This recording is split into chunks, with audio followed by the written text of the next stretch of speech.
আসসালামু আলাইকুম। তোমরা সবাই ভালো আছো? হ্যাঁ, আমিও ভালো আছি। কয়েকটা দিন পরেই তো তোমাদের ঈদ হচ্ছে, তাই না? আর বেশি দিন নেই। ঈদে তোমরা কি করবে? বন্ধু-বান্ধবকে কি নিজের বাড়িতে দাওয়াত দিবে? হ্যাঁ, তোমরা সবাই দাওয়াত দিবে। আচ্ছা, তো এইরকমভাবে কবি জসিমউদ্দিন তার বন্ধুকে, শহরের বন্ধুকে কি করছেন? তার নিজের বাড়িতে দাওয়াত দিচ্ছেন। এবং দাওয়াত দেওয়ার সাথে, সাথে তিনি বলছেন যে সেই বাড়িতে গেলে তার বন্ধু কি, কি জিনিস দেখতে পাবে? কেমন হবে সেই বাড়িটা? ঠিক আছে? বাড়ির প্রাকৃতিক পরিবেশ কেমন হবে? কি, কি খেতে পাওয়া যাবে? ঐতিহ্যবাহী খাবার কি, কি খেতে পাওয়া যাবে? সে সম্পর্কে একটা কবিতা আছে। তোমরা কি জানো সেই কবিতাটার নাম কি? হ্যাঁ, সেই কবিতাটার নাম হচ্ছে আমার বাড়ি। কে লিখেছেন? কবি জসিমউদ্দিন। তাহলে আজকে আমরা কি পড়ব? জসিমউদ্দিনের আমার বাড়ি কবিতাটি পড়ব। তোমরা খাতায় লিখে নাও সবাই। আজকে পড়ব জসিমউদ্দিনের আমার বাড়ি কবিতাটা।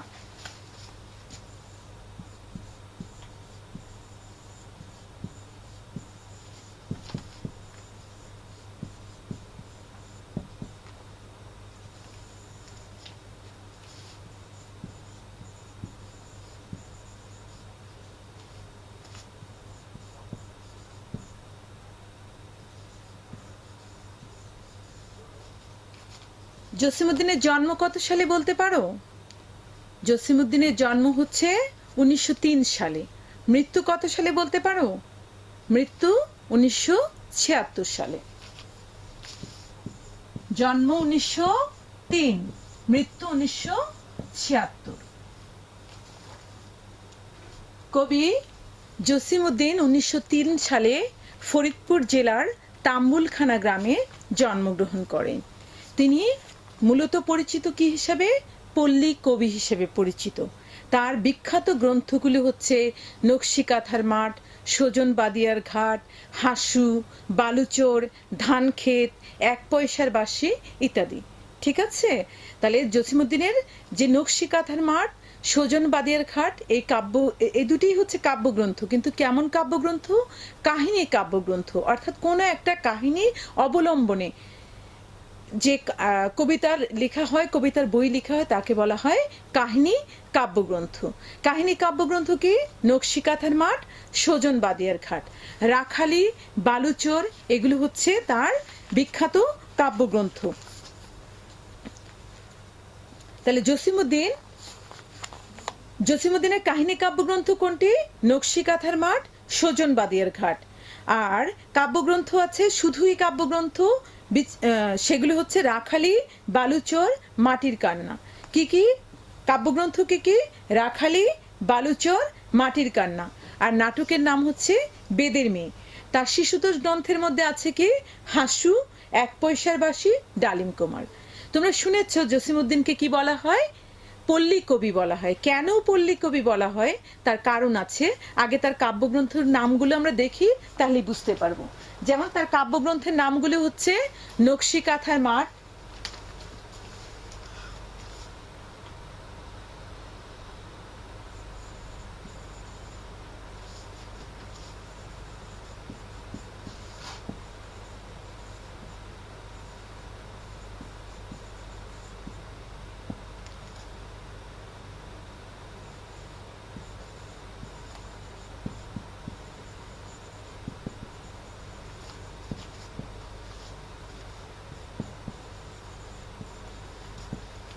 সজন বাদিয়ার ঘাট,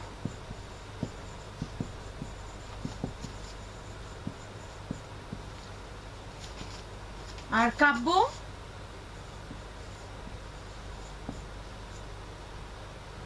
কাব্যগ্রন্থ হচ্ছে রাখালি,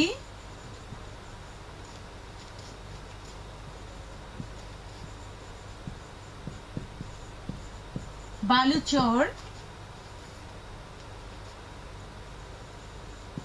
মাটির কান্না,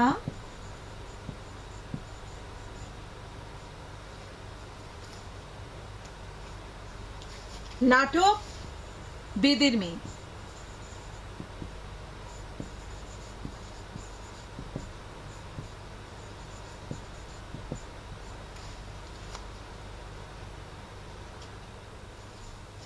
শিশুতোষ গ্রন্থ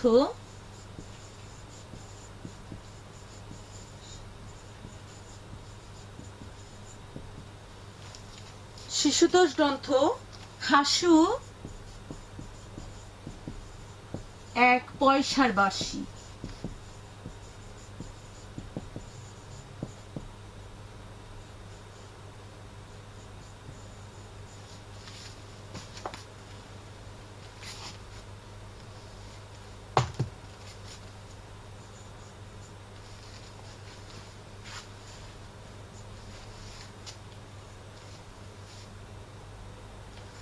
ডালিম কুমার।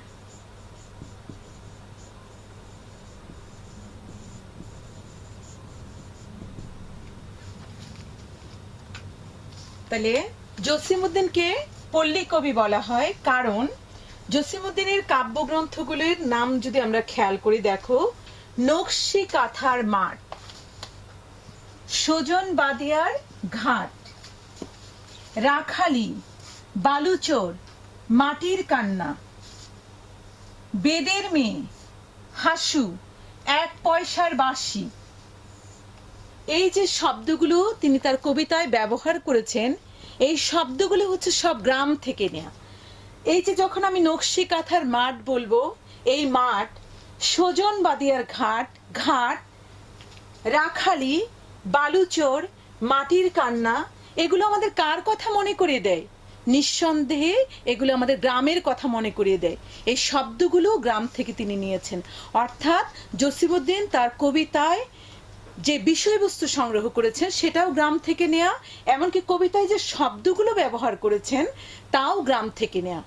এই জসিমউদ্দিন তিনি তার কবিতায় পল্লীর মানুষের সুখ দুঃখ আনন্দ বেদনার নিখুঁত চিত্র অঙ্কন করেছেন বলে তাকে বলা হয় পল্লী কবি। তিনি কবিতার বিষয়বস্তু যেমন গ্রাম থেকে নিয়েছেন, শব্দটাও গ্রহণ করেছেন গ্রাম থেকে। এই মাঠ, ঘাট, রাখালি, বালুচর, ধানক্ষেত, মাটির কান্না, বেদের মেয়ে, হাসু, 1 পয়সার বাঁশি, এই শব্দগুলো গ্রামের সাথে সম্পর্কিত। এই শব্দগুলো শহরের জীবনের সাথে তেমন একটা সম্পর্কিত নয়। ঠিক আছে? তাহলে তিনি তার কবিতায় যে বিষয়বস্তুটা গ্রাম থেকে নিয়েছেন, শব্দ যে চয়ন করেছেন, শব্দ গ্রহণ করেছেন, সেই শব্দগুলো গ্রহণ করেছেন গ্রাম থেকে। এই জন্য জসিমউদ্দিনকে বলা হয় পল্লী কবি। তোমরা তাহলে জসিমউদ্দিনের কাব্যগ্রন্থগুলোর নাম লিখে ফেলো। সবাই লিখেছো? আচ্ছা, ঠিক আছে, তোমরা লিখেছো, খুব ভালো। এবার আমরা জসিমউদ্দিনের লেখা আমার বাড়ি কবিতাটা পড়ব।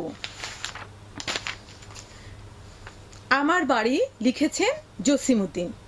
আমার বাড়ি যাইও ভ্রমর, বসতে দেব পীরে, জলপান যে করতে দেব শালি ধানের চিড়ে, শালি ধানের চিড়ে দেব বিন্নি ধানের খই, বাড়ির গাছের কবরি কলা, গামছা বাঁধা দই, আম কাঁঠালের বনের ধারে শুয়ো আঁচল পাতি, গাছের শাখা দুলিয়ে বাতাস করব সারা রাতি। এখন আমরা কবিতাটা বোঝার চেষ্টা করব।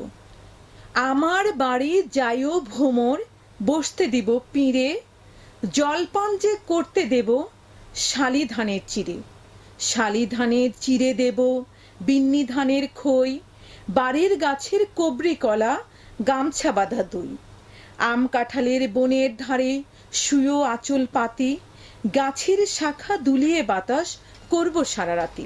এখন আমরা কবিতাটা 2 বার পড়লাম। পড়ার পরে আমরা কি করব? কবিতার অর্থগুলো বোঝার চেষ্টা করব। আমার বাড়ি যাইও ভ্রমর, কবি কি বলছেন? তার বাড়ি যেতে বলছেন। কাকে যেতে বলছেন? ভ্রমরকে যেতে বলছেন। ভ্রমর মানে কি? ভ্রমর মানে হচ্ছে মৌমাছি। ভ্রমর শব্দটির কথ্য রূপ হচ্ছে ভ্রমর। ভ্রমর মানে হচ্ছে মৌমাছি, আর ভ্রমর মানে হচ্ছে ভ্রমরের কথ্য রূপ। ঠিক আছে? কবি মেহমানকে, আপনজনকে বা প্রিয়জনকে অথবা তার বন্ধুকে কি বলে সম্বোধন করেছেন, কি বলে ডেকেছেন? ভ্রমর বলে ডেকেছেন। তে কবি বলেছেন আমার বাড়ি যাইও ভ্রমর, বসতে দেব পীরে। মেহমান আসলে আমরা কি করি? বসতে দিই, তাকে বসতে দেই, তার খাবার দাবারের আয়োজন করি। বাঙালি সুদীর্ঘ কাল থেকে হচ্ছে অতিথি পরায়ণ। মেহমান আসলে আমরা খুশি হই, তাকে অত্যন্ত আদরের সঙ্গে তাকে বসতে দেই, তার খাবার দাবারের ব্যবস্থা করি, তার প্রশান্তির ব্যবস্থা করি। ঠিক আছে? তো কবি বললেন যে আমার বাড়ি তুমি যেও, গেলে তোমাকে কিসে বসতে দিব? পিড়েতে বসতে দিব। বসতে দিব পিড়ে। গ্রাম অঞ্চলে পিড়ে তোমরা চিনো?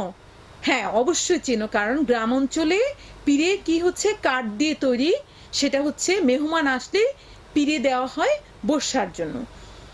বসতে দিব পিড়ে, তোমাকে বসার জন্য আমি পিড়ে দিব। জলপান যে করতে দেব, শালি ধানের চিড়ে। তোমার জল খাবার হিসাবে বা নাস্তা হিসেবে আমি কি দিব? শালি ধানের চিড়ে দিব। জলপান মানে হচ্ছে হালকা খাবার খাওয়া, যেটা নাস্তা হিসেবে যেটা আমরা ব্যবহার করি সেটা। যেমন আমরা বিকেলে নাস্তা করি, সকালবেলা নাস্তা করি, ভাত খাওয়ার আগে, ভারী খাবার খাওয়ার আগে আমরা নাস্তা করি। সেই জলপান, এই নাস্তা হিসেবে বা জল খাবার হিসেবে অথবা জলপান হিসেবে তাকে কি দিবে? শালি ধানের চিড়ে দিবে। শালি ধান হচ্ছে এক প্রকার ধান, যেটা হচ্ছে এক প্রকার আমন ধান, যেটা সাধারণত কখন হতো? হেমন্তকালে ফলতো। এখন কিন্তু শালি ধান খুব একটা দেখা যায় না, এসবের আবাদ এখন কমে গেছে। জলপান যে করতে দেব, শালি ধানের চিড়ে। চিড়ে মানে হচ্ছে চিড়া। কবি বন্ধুকে অথবা তার মেহমানকে খাবার হিসেবে কি দিবেন? জলপান হিসেবে কি দিবেন? শালি ধানের চিড়ে দেবেন। শালি ধানের চিড়ে দেব, বিন্নি ধানের খই। তোমাকে তো শালি ধানের চিড়ে দেব, আর কি দেব? বিন্নি ধানের খই দিব। এই বিন্নি হচ্ছে এক প্রকার ধান, এখন কিছুটা বিলুপ্ত, মানে কম উৎপাদন হয়, কম ফলে, এরকম একটা ধান হচ্ছে বিন্নি ধান। একসময় এটা খুব প্রচলিত ছিল, এক প্রকার আমন ধান। এটা এটা দিয়ে খই হতো, মুড়ি হতো, চিড়া ভাজা হতো, কিন্তু এখন সেটা কম উৎপাদন হয়। তাহলে শালি, তুমি যদি আমার বাড়িতে যাও, আমি তোমাকে বিন্নি ধানের খই দিব এবং শালি ধানের চিড়ে জলপান হিসেবে দিব। বাড়ির গাছের কবরি কলা, গামছা বাঁধা ধুই। কবরি কলা হচ্ছে এক ধরনের কলা। সেই কলাটা কি অত্যন্ত সুস্বাদু এবং স্বাদের জন্য, ঘ্রাণের জন্য এটা খুবই বিখ্যাত একটা কলা হচ্ছে কবরি কলা। তোমাকে খাবার জন্য কি দিব? কবরি কলা দিব। আর কি দিব? গামছা বাঁধা দই দিব। অর্থাৎ এত ঘন একটা দই দিব যে দই গামছায় রাখলেও তার রস গড়িয়ে পড়ে না, এইরকম একটা দই তোমাকে খেতে দিব। অর্থাৎ অত্যন্ত সুস্বাদু ঘন দুধ দিয়ে তৈরি একরকম দই, যে দই গামছায় রাখলেও কি হয় না? রস গড়িয়ে পড়ে না। আম কাঁঠালের বনের ধারে শুয়ো আঁচল পাতি, গাছের শাখা দুলিয়ে বাতাস করব সারা রাতি। কবি বলছেন, তুমি যদি আমার বন্ধুকে বলছেন যে, অথবা মেহমানকে বলছেন, অথবা প্রিয়জনকে বলছেন, তুমি যদি আমার বাড়িতে যাও, তুমি কোথায় যে ঘুমাবে? আম কাঁঠালের বনের ধারে আঁচল পেতে ঘুমোবে। কেন? তিনি মানে কবির বাড়ি যে প্রকৃতির ঘনিষ্ঠ, কবির বাড়িতে গেলে যে প্রকৃতির ঘনিষ্ঠ সংস্পর্শ পাওয়া যাবে, এটা বলে তিনি তার বন্ধুকে কি করছেন? প্রলুব্ধ করছেন। প্রলুব্ধ করছেন মানে লোভ দেখাচ্ছেন, তুমি আমার বাড়িতে যাবে, গেলে কি করতে পারবে? প্রকৃতির ঘনিষ্ঠ সান্নিধ্য পাবে। ঠিক আছে? যেন কবির বন্ধু অথবা কবির সেই মেহমান, কবির সেই প্রিয়জন তার বাড়িতে যেতে আগ্রহী হয়। ঠিক আছে? তে বলেছে, তুমি যদি যাও, তুমি কোথায় শুতে পারবে? আম কাঁঠালের বনের ধারে শুতে পারবে। এবং কিভাবে শুতে পারবে? একদম আঁচল পেতে শুতে পারবে। গাছের শাখা দুলিয়ে বাতাস করব সারা রাতি। কবি বলছেন যে তুমি যদি আমার বাড়িতে যাও, তাহলে তুমি আম কাঁঠালের বনের ধারে শুবে এবং প্রকৃতির ঘনিষ্ঠ সান্নিধ্য তুমি পাবে, সংস্পর্শ পাবে, বা প্রকৃতিরকে খুব কাছ থেকে দেখতে পাবে। এবং আমি তোমার সারা রাত গাছের শাখা দুলিয়ে তোমাকে বাতাস করব। কবি বাতাস করবেন, অথবা গাছের শাখা মানে বনের, কবির বাড়িতে বনের হাওয়ায় মানুষের প্রাণ জুড়িয়ে যায়, মানে সারা রাত বাতাস পাওয়া যাবে। গাছের শাখা দুলিয়ে কি করবেন? কবি তার বন্ধুকে বাতাস করবেন।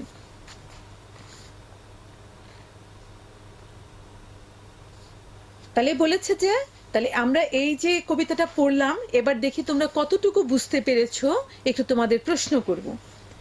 কবি কাকে তার বাড়িতে যেতে বলছেন? ভ্রমরকে যেতে বলছেন। ধন্যবাদ। কবি ভ্রমরকে যেতে, ভ্রমর অর্থ কি তোমরা বলতে পারবে? আমি একটু আগে বলেছি ভ্রমর মানে কি? ভ্রমর মানে ভ্রমর। ভ্রমর শব্দটির কথ্য রূপ হচ্ছে ভ্রমর। ভ্রমর মানে এখানে কবি ভ্রমর কাকে বোঝাচ্ছেন? ভ্রমর মানে হচ্ছে মৌমাছি। এখানে কবি কাকে ভ্রমর বোঝাচ্ছেন বলো তো দেখি, কে বলতে পারবে? ধন্যবাদ। ভ্রমর বলতে তিনি মেহমান বা প্রিয়জন বা বন্ধুকে বোঝাচ্ছেন। বসতে দেব পীরে, কবি তার বন্ধুকে কোথায় বসতে দিবেন? কিসের মধ্যে বসতে দিবেন? পীরেতে বসতে দিবেন। কবি তার বন্ধুকে জলপান করতে কি দিবেন? শালিধানের চিড়ে। ধন্যবাদ। শালিধানের চিড়ে দিবেন। তাহলে কবি তার বন্ধুকে জলপান করার জন্য কি দিবেন? শালিধানের চিড়ে দিবেন। শালিধানের চিড়ে দিবেন। আর কি দিবেন তিনি? শালিধানের চিড়ের সাথে জলপান হিসেবে আর কি দিবেন? বিন্নি ধানের খই দিবেন। বিন্নি ধানটা কি তোমরা বলতে পারো? হ্যাঁ, ধন্যবাদ। বিন্নি ধান হচ্ছে এক প্রকার ধান যেটা হেমন্তকালে ফলে। এখন কিছুটা বিলুপ্ত হয়ে গেছে বিন্নি ধান। বাড়ির গাছের কবরি কলা। কবরি কলা কোথায় উৎপন্ন হবে? বাড়ির গাছে কবরি কলা উৎপন্ন হবে। কবরি কলা কি? এক প্রকার কলা। ঠিক আছে, ধন্যবাদ। এক প্রকার কলা। এটা কোথায়? এটা কি জন্য বিখ্যাত? স্বাদের জন্য এটা খুব বিখ্যাত, খুবই সুস্বাদু কলা। আর বাড়ির গাছের কবরি কলা দিবেন, তার সাথে কি দিবেন তিনি? গামছা বাঁধা দই। তোমরা কি বলতে পারবে গামছা বাঁধা দই কি? হ্যাঁ, খুব ধন্যবাদ, তোমাকে অনেক ধন্যবাদ। গামছা বাঁধা দই হচ্ছে এমন একটি দই, যেই দই গামছা এত ঘন যে গামছায় রাখলেও এর রস গড়িয়ে বের হয় না। কবি কোথায় শুবেন? আম কাঁঠালের বনের ধারে। কেমন করে শুবেন? আঁচল পেতে শুবেন। কি দিয়ে বন্ধুকে বাতাস করা হবে? গাছের শাখা দুলিয়ে কবির বন্ধুকে বাতাস করা হবে। আচ্ছা, এবার আসু আমরা তাহলে অনুশীলনীর এই পাঠের যে কঠিন শব্দগুলো পেলাম সেই শব্দগুলোর অর্থ জেনে নিই। তোমরা সবাই সিডব্লিউ খাতা খোলো বা শ্রেণীর কাজের খাতা খোলো, সেই খাতা খুলে শব্দের অর্থগুলো লিখে নাও।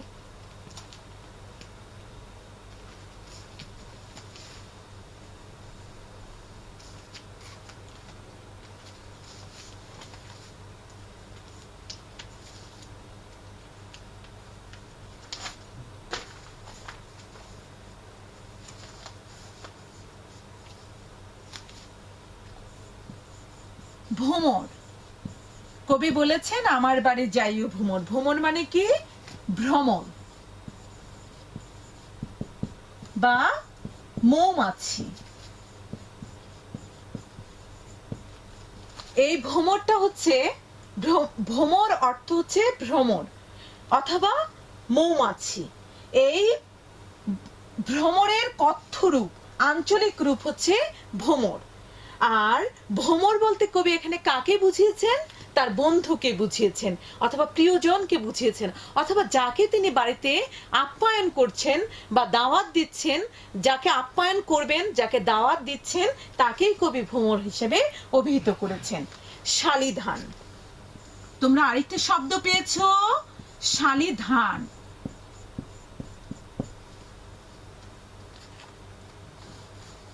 শালিধান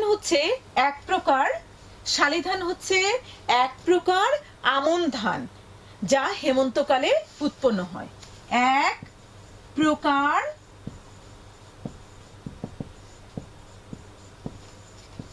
আমন ধান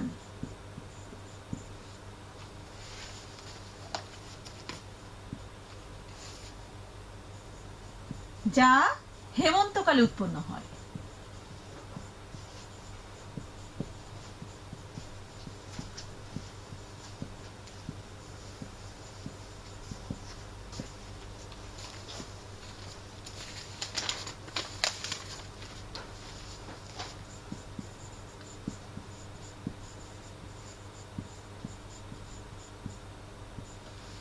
বিন্নি ধান। আরেকটি শব্দ পেয়েছো, বিন্নি ধান। বিন্নি ধান কবি কি বলেছেন? কবি তার বন্ধুকে বিন্নি ধানের খই খেতে দিবেন। এখন বিন্নি ধান অর্থ হচ্ছে বাংলাদেশের আদি জাতের ধানগুলোর একটি। বাংলাদেশের আদি জাতের ধানগুলোর একটি।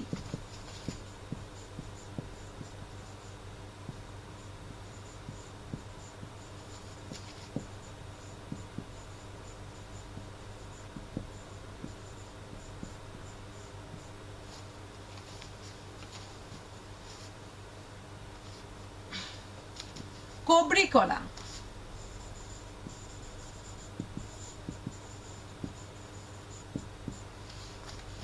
কবরি কলা হচ্ছে স্বাদের জন্য বিখ্যাত এক প্রকার কলা। স্বাদের জন্য বিখ্যাত এক প্রকার কলা।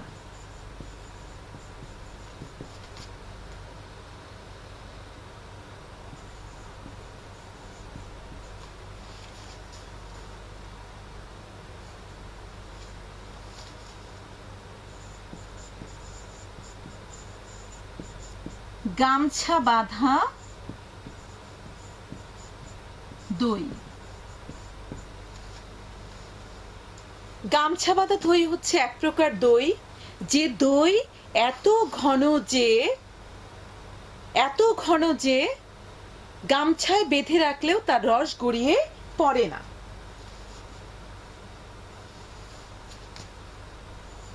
অধিক ঘনত্বের জন্য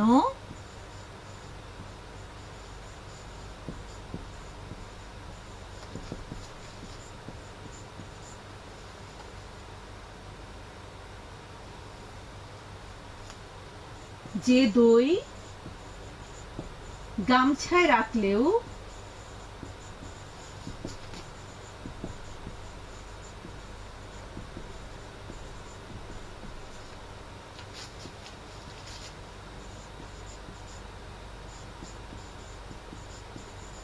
রস গড়িয়ে পড়ে না।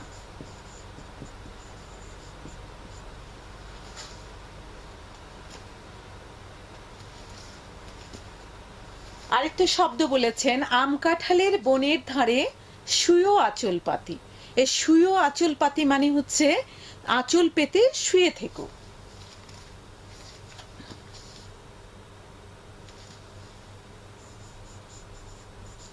শুয়ো আঁচল পাতি।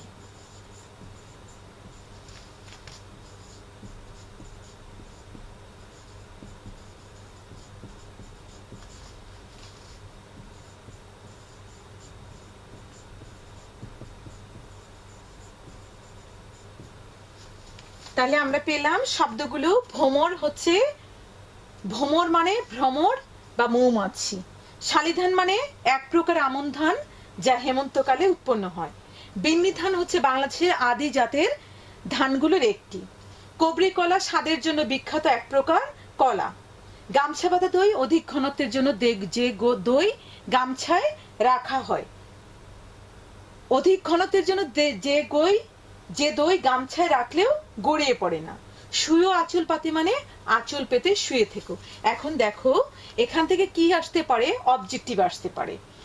বহু নির্বাচনী প্রশ্নগুলো হতে পারে ভ্রমর শব্দটির অর্থ কি।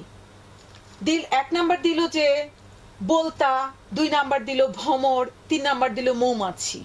হ্যাঁ, বলবে কোনটি সঠিক। যেমন এইভাবে, ভ্রমর শব্দটির অর্থ কি।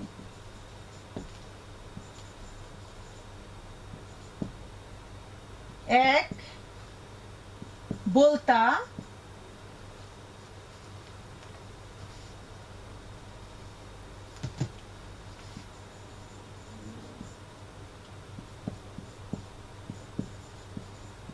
মৌমাছি, 3 হচ্ছে ভ্রমর। এখন প্রশ্ন হতে পারে কোনটি সঠিক।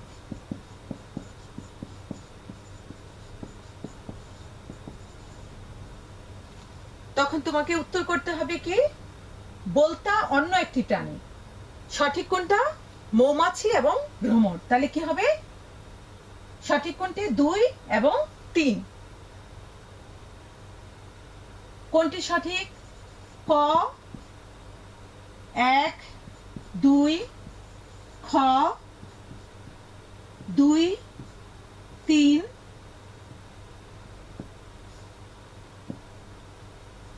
গ 1 3, ঘ 1 2 3।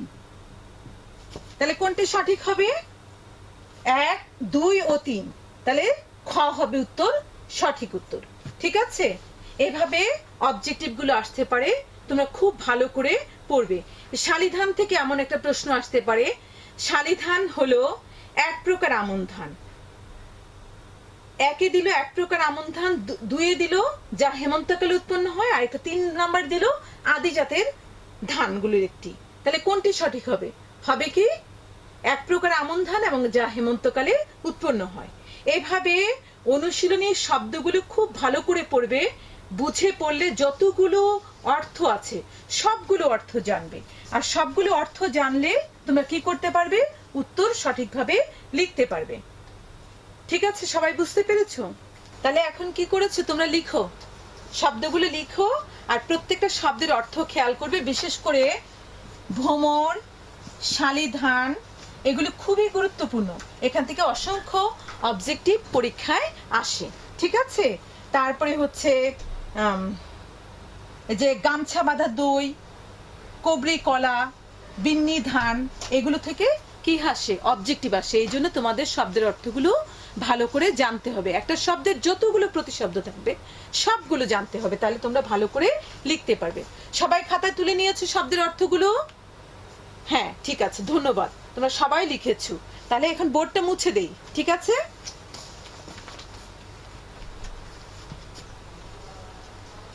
তাহলে আমরা এতক্ষণ কি পড়লাম সেটা একটু মনে করার চেষ্টা করি, তার একটু সারসংক্ষেপ করি। এতক্ষণ আমরা পড়লাম যে আমার বাড়ি কবিতাটা পড়লাম, লিখেছেন জসিমউদ্দিন। জসিমউদ্দিন আমার বাড়ি কবিতায় কি করেছেন? বাঙালি যে অতিথি পরায়ণ, বাঙালি যে অতিথিকে আপ্যায়ন করতে ভালোবাসে, অতিথি পরায়ণ বাঙালি, তার একটা নমুনা তিনি আমার বাড়ি কবিতায় দেখিয়েছেন। আর আমার বাড়ি কবিতাটি পড়ার উদ্দেশ্য হচ্ছে, আমার বাড়ি কবিতা পড়লে তোমাদের মধ্যে সৌজন্য, শিষ্টাচার, যদি বলে যে কবিতাটা পাঠের উদ্দেশ্য কি, কেন তুমি আমার বাড়ি কবিতাটা পড়ছো, তাহলে হচ্ছে তোমরা যেন সৌজন্য শিখো, শিষ্টাচার শিখো এবং মানব প্রেমে উদ্বুদ্ধ হও। এই জন্য এই কবিতাটা আমাদের পড়তে হচ্ছে। ঠিক আছে? আমরা পড়ে কি করতে পারবো? শিক্ষার্থীরা আমরা সবাই কি করতে পারবো? মানব প্রেমে উদ্বুদ্ধ হতে পারবো, সৌজন্য সম্পর্কে জানবো, শিষ্টাচার সম্পর্কে জানবো। আর এই কবিতা পড়ে আমরা জানতে পারলাম যে কবি তার গ্রামে, তিনি গ্রামে বসবাস করেন, তার বাড়ি কোথায়? গ্রামে। তিনি তার শহরের বন্ধুকে গ্রামে আসার জন্য নিমন্ত্রণ করছেন, বলছেন যে তুমি যদি আমার বাড়িতে আসো তাহলে কি দেখতে পাবে? আমার বাড়িতে আসলে তোমাকে আমি আপ্যায়ন করব। কিভাবে? প্রথমে তোমাকে বসতে দিব, তারপরে তোমাকে জল খাবারের ব্যবস্থা করব। জল খাবারের জন্য কিসের ব্যবস্থা করব? তোমাকে শালিধানের চিড়ে দিয়ে জল খাবারের ব্যবস্থা করব। আর কিছু শব্দ আছে যেটার উচ্চারণটা একটু খেয়াল করতে হবে। দেখো, তোমরা শব্দগুলোর উচ্চারণটা একটু ঠিক করে নাও। আমি শব্দগুলো লিখছি, আমি বলবো, আমার সাথে সাথে তোমরা সবাই বলবে। শব্দগুলো হচ্ছে পিঁড়ে, পিঁড়ে। পিঁড়ে মানে হচ্ছে বসার একটা আসবাব, কাঠের তৈরি বসার আসবাব। আরেকটা শব্দ উচ্চারণ দেখো, চিঁড়ে। চিঁড়ে মানে হচ্ছে চিরা। এটার উচ্চারণটা কিভাবে করবে? চিঁড়ে, পিঁড়ে। আর আরেকটা শব্দ পেয়েছি আমরা, আঁচল। কি হবে? আঁচল। ঠিক আছে? এই শব্দগুলোর উচ্চারণটা তোমরা ঠিক করে করবে। ঠিক আছে? সবাই আমার সাথে বলো, পিঁড়ে, হ্যাঁ, পিঁড়ে, চিঁড়ে, আঁচল। ঠিক আছে? শব্দগুলো এইভাবে উচ্চারণ করবে। চমৎকার। তাহলে কবি বলেছেন যে আমার বাড়ি কবিতায় বলেছেন যে তিনি তার বন্ধুকে, সেই বন্ধু শহরের বন্ধু হতে পারে বা অন্য কোথাকার গ্রামের বন্ধু হতে পারে, তিনি তাকে তার বাড়িতে আমন্ত্রণ জানিয়েছেন। কেন আমন্ত্রণ জানিয়েছেন? কারণ বাঙালি চিরকালই হচ্ছে অতিথি পরায়ণ, অতিথিকে ভালোবাসা, অতিথিকে আপ্যায়ন করা, অতিথির প্রশান্তির ব্যবস্থা করা, এটা বাঙালিরা খুব পছন্দ করেন। বলেছে তুমি যদি আমার বাড়িতে আসো, প্রথমে তোমাকে আমি বসতে দিব, তারপর তোমার জলখাবারের ব্যবস্থা করব। জলখাবার মানে নাস্তা, হালকা খাবার। তারপরে হচ্ছে জলখাবারের ব্যবস্থা করব। কি দিয়ে জলখাবারের ব্যবস্থা করব? শালি ধানের চিঁড়ে দিয়ে জলখাবারের ব্যবস্থা করব, আর তার সাথে বিন্নি ধানের খই দিব, এবং আর কি দিব? বাড়ির গাছের কবরি কলা দিব, এবং তার সাথে কি দিব? গামছা বাঁধা দই দিব। এবং তুমি যদি আসো, তুমি প্রকৃতির ঘনিষ্ঠ সান্নিধ্য লাভ করবে।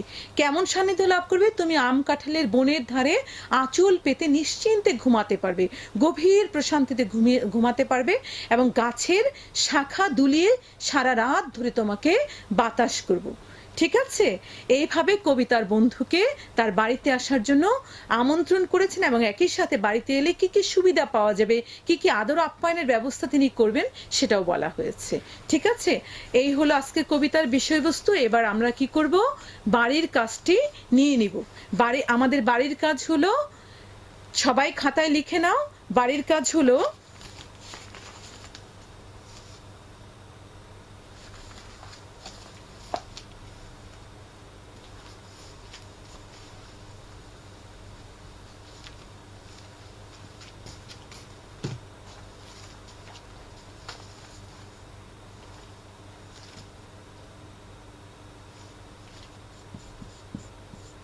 তোমার বাড়িতে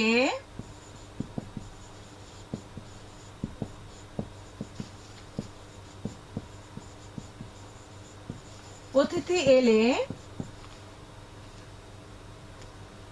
কিভাবে তুমি তার যত্ন নাও।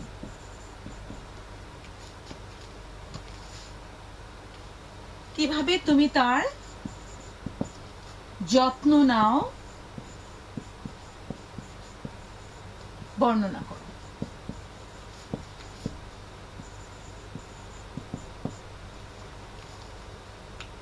তাহলে তোমাদের বাড়ির কাজ হচ্ছে, তোমার বাড়িতে অতিথি এলে কিভাবে তুমি তার যত্ন নাও বর্ণনা করো।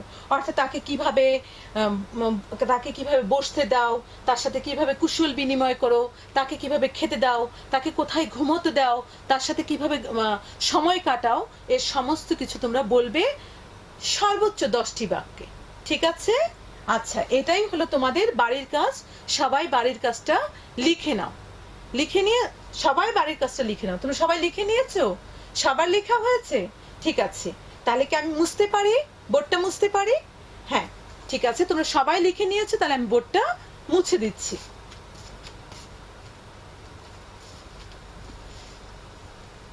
আজ এই পর্যন্ত। তোমরা সবাই ভালো থাকো, সুস্থ থাকো, সুন্দরভাবে রমজানের রোজা রাখো, এবং আনন্দপূর্ণভাবে, শান্তিপূর্ণভাবে ঈদ উদযাপন করো, প্রিয়জনের সাথে সুন্দরভাবে উদযাপন করো, এই কামনা করে আজকের ক্লাস এখানেই শেষ করছি। আল্লাহ হাফিজ।